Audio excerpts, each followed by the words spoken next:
হচ্ছে বর্ধমানে চলল গুলি, বর্ধমানের রেনেসা টাউনশিপে চলল গুলি। নার্সিং হোম মালিকের গাড়ি লক্ষ্য করেই গুলি। বাড়ির সামনে দাঁড়িয়ে ছিল সেই গাড়ি, আর সেই গাড়ি লক্ষ্য করেই গুলি।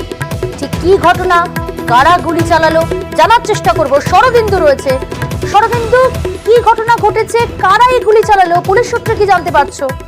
দেখো, বর্ধমানের রেনেসা উপনগরীর 6 নম্বর ইনার রিং রোডের সামনে এই ঘটনা ঘটেছে এবং এই বাড়ির মালিক হচ্ছে দেবজিৎ ঘোষ।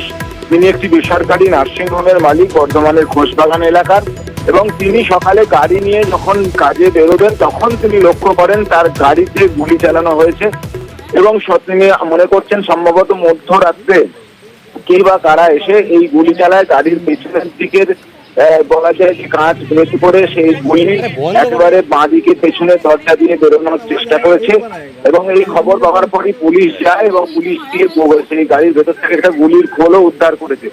এখন এই যে ঘটনা ঘটলো, স্বাভাবিকভাবেই এই টাউনশিপ এলাকার অন্যান্য বাসিন্দারা তারা আতঙ্কিত, তারা উদ্বিগ্ন। তারা বলছেন যে এলাকায় নিরাপত্তা অবিলম্বে বাড়ানো প্রয়োজন, কারণ এই এলাকা অবাধিত দ্বার হয়ে গেছে বিভিন্ন বাসিন্দাদের এবং তার ফলেই কিন্তু দুষ্কৃতীরাও যখন তখন ঢুকে পড়তে পারছে।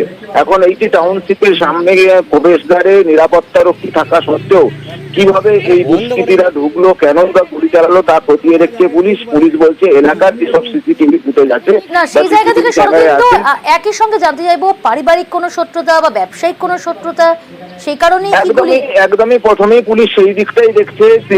পুলিশ এ ব্যাপারে পরিবারের সদস্যদের সঙ্গে কথা বলছে, কোনো ব্যবসায়িক শত্রুতা হয়েছিল কিনা, যে যারা শাসানোর জন্য এই গুলি চালিয়ে গেল, গাড়িতে ফাঁকা গাড়ি দেখেও তারা গুলি চালিয়ে গেল, এটা কোনো তাদের তরফ থেকে হুমকি কিনা সেটাও কিন্তু পুলিশ খতিয়ে দেখছে।